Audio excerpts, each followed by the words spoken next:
Mummy కనీసం ఇవాళైనా నాకు నచ్చింది వండి పెట్టవా అని అడిగింది పాపం నా బిడ్డ. తనకి పచ్చళ్ళు అంటే చాలా ఇష్టం అనమాట. మేమైతే ఈరోజు పుంటికూర పచ్చడి అయితే చేసుకున్నాము.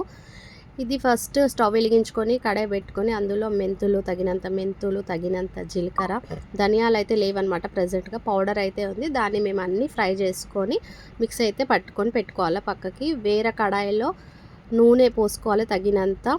ఈ పచ్చళ్ళలో నూనె పోసుకుంటేనే ఎక్కువ బాగుంటుంది అనమాట టేస్టీగా. పచ్చిమిర్చి వేగిన తర్వాత ఇప్పుడు తగినంత ఎల్లిపాయలు అయితే వేసుకోవాలి. ఆ రెండు మంచిగా వేగిన తర్వాత తగినంత పసుపు అయితే వేసుకోవాలి. ఇప్పుడు మనం పుంటికూర ఏదైతే మంచి కడుక్కొని పెట్టుకున్నామో నీట్గా, అది కడాయిలో వేయించుకోవాలన్నమాట. దాంట్లో కూడా తగినంత నూనె పోసుకోవాలి. ఇప్పుడు రాళ్ళు వేసుకోవాలి. ఇప్పుడు మనం అవన్నీ జీలకర్ర మెంతులు అవన్నీ పౌడర్ చేసుకొని పెట్టుకున్నాం కదా, అది ఇందులో మిక్సీ పట్టుకోవాలన్నమాట. ఇప్పుడు అది ఇలా పేస్ట్ లాగా చేసుకోవాలి.